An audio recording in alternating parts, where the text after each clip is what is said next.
El otoño de 1941 pasó a la historia por ser el periodo más difícil de todo lo que fue la Gran Guerra Patria.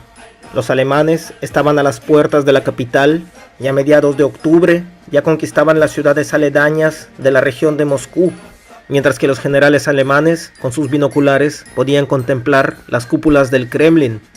El ejército rojo retrocedía en todos los frentes, así como también sufría de una carencia de provisiones y municiones. En la ciudad de Moscú, la gente empezaba a pelearse por la escasez de productos. Ante la mirada de los moscovitas, la policía secreta minaba puentes, fábricas y rieles del tren, y en toda la ciudad se respiraba un aire a derrota. Y fue en este difícil momento en que el líder supremo de la Unión Soviética, Joseph Stalin, manda llamar al jefe del Comité de Cineastas de la Unión Soviética, Iván Bolshakov, que se encontraba en la ciudad de Tashkent, en la República Socialista Soviética de Uzbekistán. Para cumplir esta misión fue mandado un avión con 5 inspectores de la NKVD. Para Bolshakov, una reunión de tal importancia le suponía el punto más alto de su carrera o el fin de esta.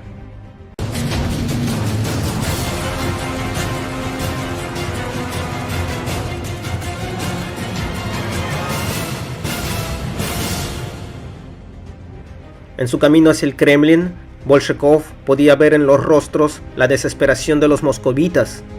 La ciudad estaba pasando uno de los momentos más difíciles de toda su historia. Todos los caminos que llevaban hacia la parte oriental de Moscú estaban llenos. Eran comienzos de invierno y de los edificios gubernamentales se quemaban documentos. El humo se levantaba y del cielo empezaba a caer nieve de color negro. A mi madre y a mí nos habían movilizado hacia unas barracas especiales a las afueras de Moscú. Recuerdo cuando empezaban los bombardeos, ahí mismo empezaban a sonar las sirenas. Entonces, nosotras abríamos la ventana y salíamos a través de ellas hacia la calle. Así no perdíamos tiempo en salir por la puerta. Después íbamos hacia el metro, ya que lo habían convertido en un refugio antibombas. Hubo muchos bombardeos y hasta ahora recuerdo el sonido de las bombas. Recuerdo que la última vez salimos del metro hacia nuestras barracas y cuando volvimos, esta se había calcinado totalmente. Nos habíamos quedado sin hogar.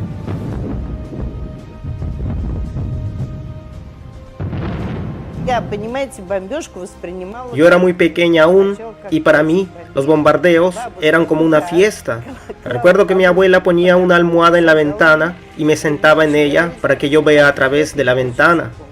Recuerdo que me gustaba ver las luces de los proyectores y cuando encontraban un avión me ponía ahí mismo a gritar: «Abuela, un avión, un avión».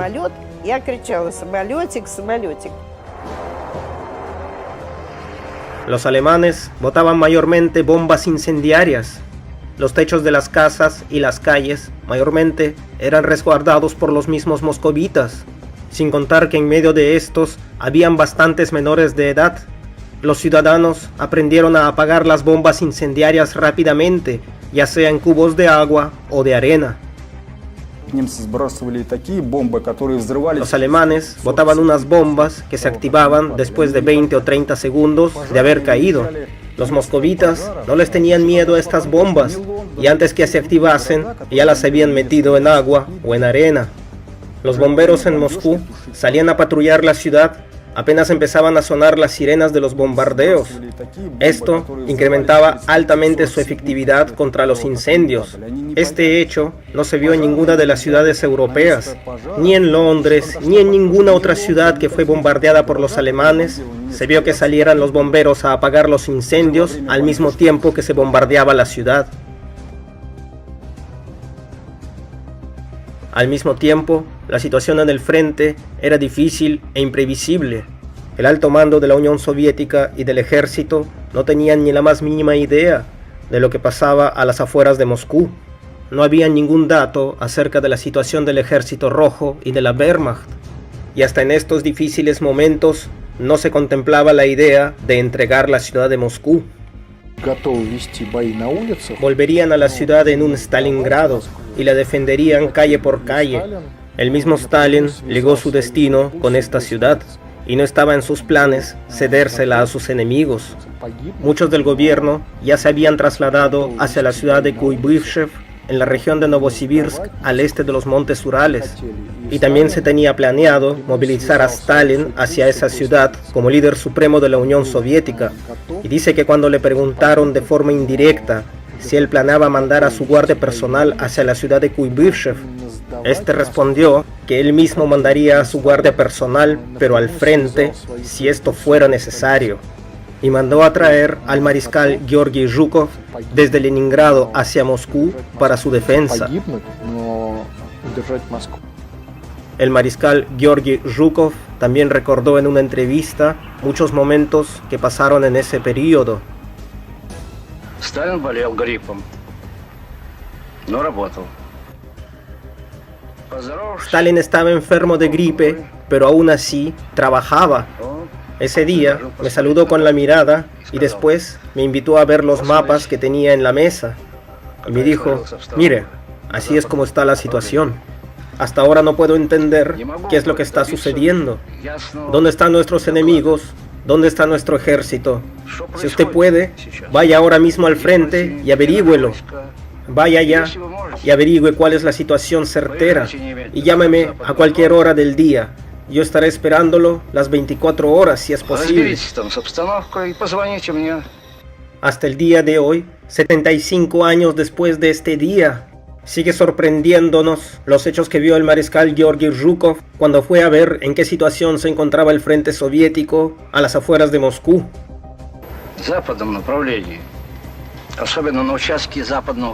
En el frente, al oeste de la ciudad de Moscú, la situación era bastante peligrosa. Si lo resumimos en pocas palabras, todos los caminos hacia Moscú estaban abiertos. La línea de defensa de Mazhaysky, que estaba a tan solo 8 kilómetros de Moscú, estaba prácticamente descubierta. En esos días, si los alemanes se decidían a entrar a la ciudad de Moscú, hubiera sido imposible para el ejército rojo detener a sus enemigos. En el Kremlin, Iván Bolshakov, el jefe de cineastas de la Unión Soviética, se reunía con Stalin al mismo tiempo que no tenía ninguna idea de lo que estaba pasando en el frente. Bolshakov titubeaba y tartamudeaba por el solo hecho de estar enfrente de Stalin, mientras que Stalin, fumando su pipa, le dijo: en pocos días, el ejército rojo empezará un contraataque total contra los alemanes al oeste de Moscú. Nuestras predicciones es que ellos no podrán contenerlo y tendrán que retroceder. Su tarea es de filmar todo esto y hacer una buena película con ello. Bolshakov no sabía cómo contestarle a Stalin. Hacer una buena película del contraataque soviético cuando los alemanes estaban a punto de entrar a Moscú, y de dónde tenía Stalin la seguridad de que los alemanes iban a retroceder. La cuestión era cómo iban a desenlazarse los acontecimientos de dicho contraataque. En la mesa estaban vistas todas las opciones, ya sea que las fuerzas de refuerzo iban a mandarse al ataque primario o ya sea al contraataque. Sea como fueran los resultados, la película debería demostrar que la maquinaria de la Blitzkrieg había sido detenida en Moscú. Después de salir del Kremlin, el jefe del comité de cineastas se fue para los estudios de grabación de Moscú Kinokronika para buscar a su equipo de grabación. Lo primero que hizo fue hacer una lista de los 19 mejores camarógrafos que habían en la ciudad. A todos inmediatamente se los mandó para el frente. Estos camarógrafos fueron recompensados de forma económica, así como también recibieron diferentes galardones por su participación en el frente. Asimismo, se nombró a Leonid Varlamov e Ilya Kaparin como directores de la película. El guión fue escrito por uno de los guionistas favoritos de Stalin, Piotr Pavlenko. Cabe destacar que estos camarógrafos no estaban preparados para llevar una tarea en el frente, así que cada uno se las buscaba para grabar las mejores tomas, y esto dependía mucho de la valentía de cada camarógrafo. Se tenía que tener muy en cuenta las circunstancias en las que se grababa el video. Se tenía que ver si iba a haber un bombardeo amigo o enemigo. El solo hecho de grabar las batallas encarnizadas que había en el frente en Moscú ya se consideraba una hazaña. Pero en la guerra, salvarse de la misma guerra es imposible. Todos los camarógrafos que estuvieron en el frente en Moscú arriesgaron sus vidas. Boris Alexandrovich Sokolov es uno de los pocos camarógrafos sobrevivientes de aquella misión y actualmente tiene 97 años.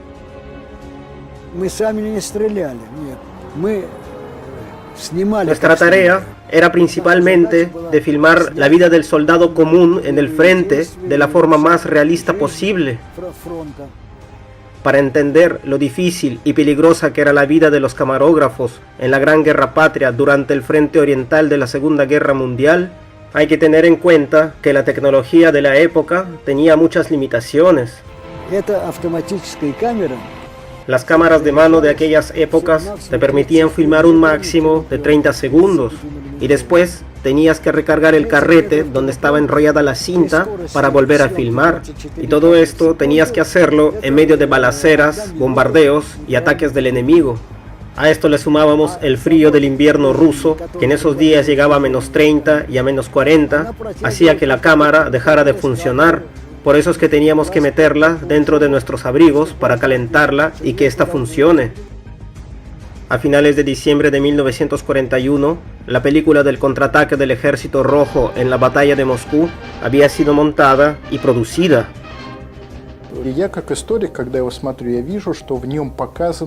Este filme es excelente. Yo como historiador puedo decirles que en este filme se muestran todos los aspectos que involucraron la batalla de Moscú en ese momento. Se ve muy bien cómo era que batallaban los artilleros, los obuses, así como también la caballería y el resto de las ramas del ejército. Se muestra en profundidad cómo era que luchaba el Ejército Rojo.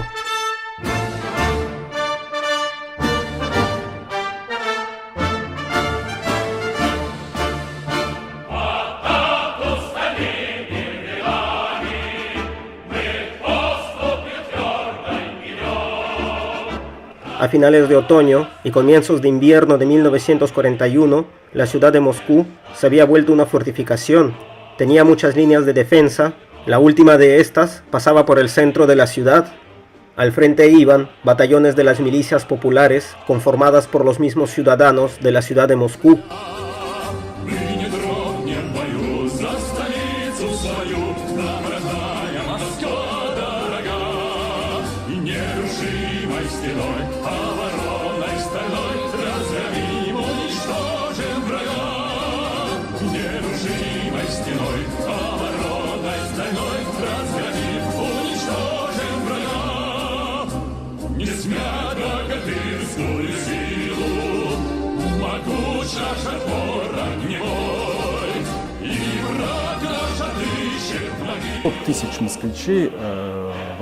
Más de 600.000 moscovitas participaron en la defensa de la ciudad, de las cuales el 70% fueron mujeres. Estas mujeres hicieron un trabajo monumental sin importar el frío, la nieve y las inclemencias del clima, y en conjunto lograron formar más de 16.000 kilómetros de trincheras. Imagínense, 700 kilómetros de caminos de obstáculos para tanques. Las fábricas redoblaron la producción de armas y de provisiones para el frente, así como ropa de invierno, corazas y medicamentos. Lo más impresionante fue que muchas fábricas que eran de producción civil, en un corto tiempo pasaron a ser de producción militar. Por ejemplo, las fábricas de producción de plástico se convirtieron en fábricas de proyectiles. Fábricas donde se producían pomadas, ahora eran fábricas donde se producían granadas. Las fábricas donde se ensamblaban las congeladoras se convirtieron en fábricas de katyushas. Asimismo, las fábricas donde se hacían repuestos para automóviles se convirtieron en fábricas para la fabricación de rifles PPSH. Solamente la ciudad de Moscú abasteció en el año de 1941 con más de 3 millones de rifles PPSH al frente. El cambio rápido de producción de armas de la ciudad de Moscú, sumado a los refuerzos traídos desde los Urales y de Siberia, dio como resultado el contraataque efectivo contra las hordas nazis en la ciudad de Moscú. Viéndolo desde un punto de vista estratégico militar, al comienzo no hubo ningún contraataque. Lo que se buscaba primeramente era frenar el avance alemán, después contenerlo y después recién llegaba el contraataque, que era justamente eliminar los flancos por los que los alemanes querían rodear la ciudad de Moscú con la táctica de tenazas. Después, a través de los espías y del mismo comportamiento del enemigo, nos dimos cuenta que los alemanes estaban derrotados y que les era imposible resistir los contraataques del Ejército Rojo, sobre todo los ataques del primer ejército del comandante Kuznetsov. Y fue allí en donde tomamos la decisión de comenzar a atacar. Este fue el punto de inflexión cuando el Ejército Rojo tomó la iniciativa en la guerra.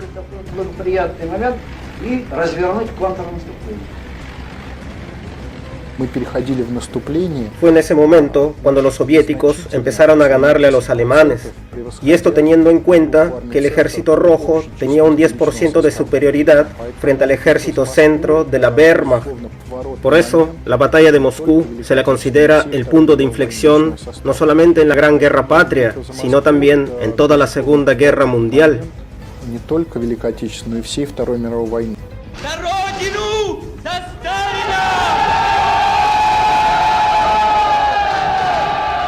Un hecho que influyó significativamente en la moral tanto de los soviéticos como la de los alemanes fue el desfile que se hizo el 7 de noviembre de 1941 en conmemoración del 24º aniversario de la Revolución Rusa.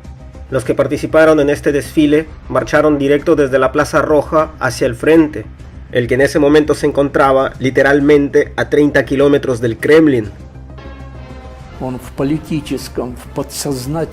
En medio del pánico y la huida de la población hacia Oriente, el gobierno decidió hacer este desfile militar, lo que subió la moral no solamente al ejército, sino también a los moscovitas, normalizando con esto la ciudad, lo que significaba una victoria colosal en el ámbito político.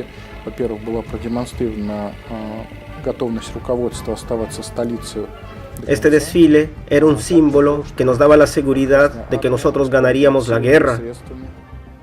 Gracias a este desfile, el gobierno soviético le daba un mensaje no solamente al pueblo, sino a todo el mundo, que no aceptaría entregar la ciudad de Moscú, pese a las difíciles circunstancias en las que se encontraba en ese momento. Al mismo tiempo, mostraba que el Ejército Rojo estaba fuerte y que podía enfrentar al ejército de la Wehrmacht para defender el corazón de la Unión Soviética. A esto le aumentamos que Moscú también recibió divisiones de refuerzo traídas desde Siberia, después de que Stalin se enterara que Japón no atacaría el flanco oriental de la Unión Soviética.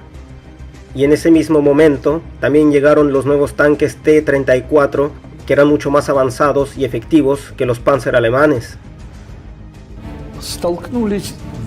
Fue el choque de los dos ejércitos más grandes de aquel entonces, o mejor dicho, los dos mejores ejércitos de aquellas épocas. Fue la primera vez en la historia cuando se enfrentaban dos ejércitos con millones de soldados. Por eso las bajas y la escala de este conflicto eran colosales. El contraataque soviético de Moscú sorprendió a todo el mundo civilizado de aquel entonces, pero más que todo a Estados Unidos. En ese momento, el gobierno estadounidense tenía una política bastante mercantil frente a la guerra. Hay que recordar muy bien las palabras del mismo vicepresidente de los Estados Unidos de aquel entonces, Gary Truman, en las que dijo que Estados Unidos tenía que velar únicamente por sus intereses, que si Alemania estaba ganando, entonces ellos apoyarían a la Unión Soviética, pero si fuera al revés, entonces ellos apoyarían a la Alemania nazi. En el continente americano, los estadounidenses vivían una vida muy confortable y no tenían ni la menor idea de la guerra que se estaba librando en el frente oriental de la Segunda Guerra Mundial en la Unión Soviética. A finales de 1941, las tasas de los mercados estadounidenses habían subido 3 veces su cotización y las ganancias de las industrias norteamericanas se multiplicaron por 2. La guerra estaba lejos, Estados Unidos vendía armas y los estadounidenses se divertían al máximo. Aumentó la industria del entretenimiento, se multiplicaron los festivales, los restaurantes y los casinos empezaron a trabajar las 24 horas por las ganancias millonarias que obtenían. Al mismo tiempo, y como en 2 dimensiones totalmente opuestas, en la Unión Soviética, la Wehrmacht eliminaba a millones de civiles. El 7 de diciembre, los japoneses atacaron el puerto marítimo estadounidense de Pearl Harbor, lo que obligó al gobierno de Estados Unidos a declararle la guerra a los japoneses, y con esto se acababa la política neutral de Estados Unidos. A diferencia de los Estados Unidos, era que la Unión Soviética libró la guerra dentro de su casa. En la película que se filmó del contraataque de Moscú, se mostraron todas las brutalidades hechas por los nazis durante su ocupación en la Unión Soviética. Millones de muertos de mujeres, ancianos y niños, campos de concentración de prisioneros donde se los eliminaba por inanición, miles de pueblos incinerados con sus habitantes dentro, caminos llenos de gente colgada, museos saqueados, iglesias y mezquitas destruidas hasta los cimientos. Esto fue lo que dejaron los nazis en su brutal paso por la Unión Soviética. Los camarógrafos que filmaron la contraofensiva de Moscú ni siquiera tenían que esforzarse para encontrar este tipo de atrocidades, ya que en cada pueblo liberado se encontraba prácticamente el mismo patrón de crueldad. El tiempo estimado de vida para los soldados del Ejército Rojo dependía mucho de su rango. Para el comandante de un pelotón eran 3 días, para un comandante de compañía 7 días, comandante de batallón 11 días, para un coronel 20 días, para un soldado común y corriente de 18 a 20 horas. Hay tomas que se hacen desde los aviones U-2, en donde se muestran las armas de asedio destruidas de los nazis que estos habían abandonado antes de retirarse, así como también tanques y armas de artillería que después fueron usadas como armas de trofeo contra los mismos alemanes. Vladimir Sushinsky, uno de los camarógrafos principales que llegó después hasta Berlín, dejaría una frase que entraría dentro de las instrucciones de todos los camarógrafos de campo. La tarea más importante del corresponsal de guerra es hacer un documental del infierno en la tierra, filmando los momentos más terribles y duros para convertirlos después en una obra de arte.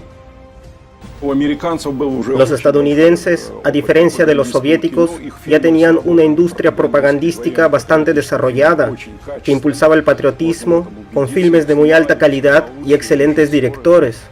Estos, al ver la película del contraataque de Moscú, valoraron muy alto a los camarógrafos y a los directores de la película, ya que estos tenían que estar en el mismo frente junto con los soldados para hacer las tomas que se ven en la película. Muchos de ellos murieron cumpliendo su misión.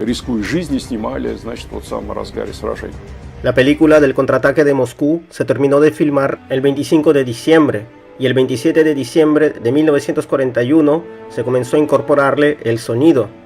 Uno de los directores dijo una vez en una entrevista: en los fríos estudios de grabación nos topamos con uno de los momentos de mayor responsabilidad.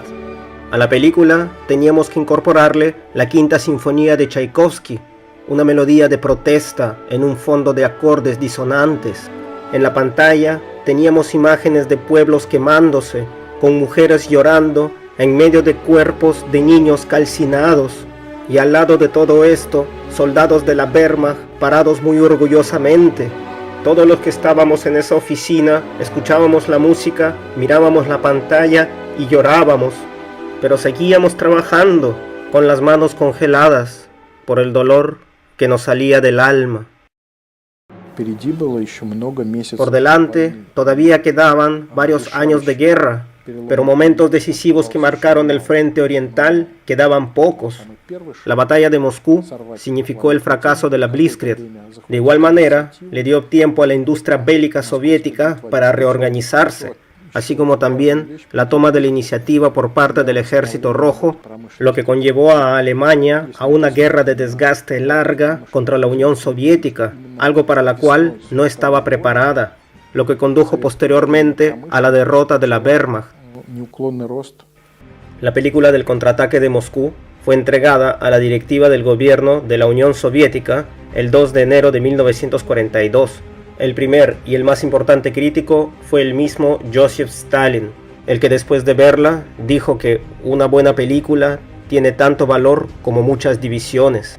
Después dio la orden que se la mostrara al público soviético el 23 de enero, que era el día del Ejército Rojo. Esta película fue todo un éxito de taquilla.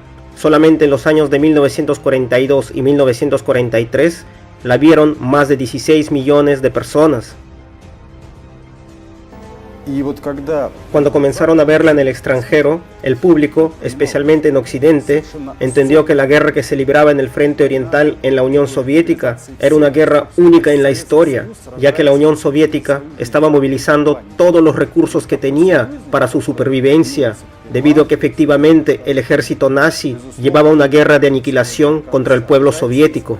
Y fue en este momento en que Estados Unidos e Inglaterra se pusieron mucho más serios en su relación que tenían como aliados de la Unión Soviética. El primer triunfo que tuvo esta película fueron los premios Stalin. Después vendrían los premios internacionales. A finales de febrero de 1942, casi al mismo tiempo en que esta película recibía los premios en su país, también era condecorada por el Comité de Cineastas de los Estados Unidos. En primer lugar, tenemos que decir que el primer triunfo de la película en los Estados Unidos fue hacer que pase totalmente la censura norteamericana. Si hasta hoy en día la película impresiona por el alto contenido de valor que tiene, imagínense en esas épocas. El público norteamericano estaba consternado después de ver esta película. Fue la primera vez en que los estadounidenses podían ver la escala real de la guerra que se tenía en el frente oriental. Muchos sabían de la guerra a través de la propaganda alemana, ya que ésta se desenvolvía con fuerza en el continente americano, pero pocos sabían del horror y la barbarie que estos le habían causado a la Unión Soviética en tan solo unos meses de ocupación. Pero el premio más alto que recibió esta película en el extranjero fue el 3 de marzo de 1943, en la 17ª entrega anual de la Academia. Esta película, bajo el nombre de Moscú contraataca, recibió el Oscar a la mejor película extranjera. Esta película recibió un Oscar por 3 criterios principales: el heroísmo de los camarógrafos a la hora de ser filmada, el contenido de alto valor y el significado político que transmitía. A Roosevelt y a Churchill, después de ver esta película, no les quedó duda alguna que sería la Unión Soviética la que ganaría la guerra, ya que esta solamente les constataba el hecho de que el pueblo y el gobierno soviético eran mucho más fuertes que el alemán, y que al fin y al cabo sería la Unión Soviética la que llegaría hasta Berlín y liberaría del nazismo a Europa.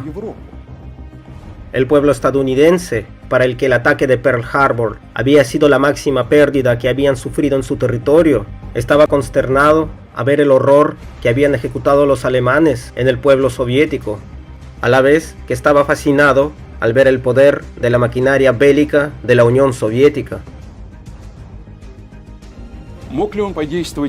Gary Gopkins, el embajador de los Estados Unidos en Moscú durante la Segunda Guerra Mundial, en una reunión con el presidente Roosevelt, le dijo que los rusos iban a luchar hasta lo último y que Stalin estaba seguro de que ellos iban a ganar la guerra y que era muy posible que la Unión Soviética libere a Europa del nazismo después de esto, y que esto lo haría sin la ayuda de Occidente. El contraataque de Moscú botó a los alemanes a 250 kilómetros de la ciudad. El avance fue grandioso e inesperado. La película que se rodó de él muestra la primera gran contraofensiva del Ejército Rojo contra la Wehrmacht. En este contraataque se usaron por primera vez los nuevos tanques T-34. Se probó el fuego de las Katyushas, así como también los nuevos cañones de artillería que podían disparar a más de 30 kilómetros del objetivo. Y la victoria más importante fue la liberación de las ciudades aledañas a la ciudad de Moscú. La batalla de Moscú significó el primer paso para la gran victoria de la Unión Soviética frente a la Alemania nazi, pero en aquel entonces tampoco significó una batalla decisiva para la derrota de la Wehrmacht. Alemania todavía tenía mucho poder y la Unión Soviética podía perder la guerra. Como podemos ver en el desenlace de los siguientes años, la Unión Soviética tenía bastantes puntos importantes, los cuales eran necesarios para poder conquistarla, como por ejemplo los pozos petrolíferos del Cáucaso o la ciudad de Leningrado. Los hechos que sucedieron en el contraataque de Moscú desde el 5 de diciembre de 1941 hasta el 7 de enero de 1942 impresionan hasta hoy en día. Las contraofensivas monumentales del Ejército Rojo, del Frente Occidental, más el Frente de Kalininski, más el Frente del Suroeste, todos al mismo tiempo y muy bien coordinados, fueron los que destruyeron a la Blitzkrieg, o la guerra relámpago de los nazis. Todas las ciudades de la región de Moscú fueron liberadas y los alemanes fueron hechos prisioneros. Antes de esto, los soldados alemanes se sentían superiores, ya que en cualquier país al que estos habían conquistado, no habían encontrado hasta ahora algún enemigo que les hiciera frente, ni en Francia, ni en Bélgica, ni en Noruega, ni mucho menos aún en Polonia. Antes de la batalla de Moscú, se consideraba al ejército alemán como el ejército más poderoso y avanzado del mundo. Después de la batalla de Moscú, el mundo supo que el ejército rojo era capaz de enfrentarse al ejército de la Wehrmacht y ganarle, y esto significó una catapulta exponencial para la moral del pueblo soviético.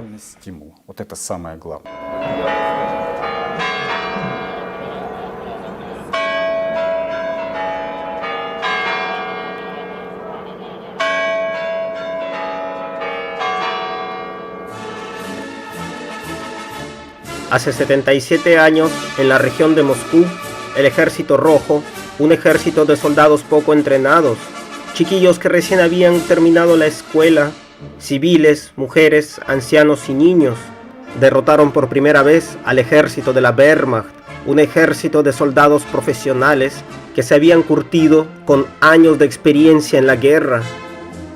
Sin la victoria de la batalla de Moscú, Moscú hoy no sería la capital de Rusia. Gloria eterna a todos aquellos guerreros que dieron sus vidas para liberar a Rusia, Europa y el mundo del nazismo. No hay película en el mundo que haya tenido una relevancia significativa en la guerra, como la película del contraataque de Moscú, o como en Estados Unidos la llaman, Moscú contraataca, o en Rusia, la derrota del ejército alemán en Moscú.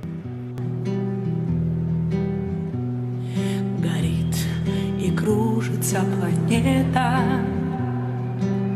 над нашей родиною ты, и значит нам нужна одна победа. Одна на всех мы за ценой не постоим, одна на всех мы за ценой не постоим. Нас ждет огонь смертельный, и все бессилен вновь. Сомнения прочь уходит ночь отдельный. 10-й наш десантный батальон, 10-й наш десантный батальон. Лишь только бой угас, звучит другой приказ, и почтальон сойдет с ума, разыскивая нас. Взлетает красная ракета, бьет пулемет неутомим, и значит нам нужна одна победа. Одна на всех мы за ценой не постоим, одна на всех мы за ценой не постоим. Нас ждет огонь смертельный, и все же бессилен дом. Сомнения прочь уходит ночь отдельный. 10-й наш десантный батальон, 10-й наш десантный батальон. От Курской Орла война нас довела до самых вражеских ворот, такие правят дела. Когда-нибудь мы вспомним это и не поверится самим. А нынче нам нужна одна победа. Одна на всех мы за ценой не постоим, одна на всех мы за ценой не постоим. Нас ждет огонь смертельный, и все же бессилен дом. Сомнения прочь уходит ночь отдельный. 10-й наш десантный батальон,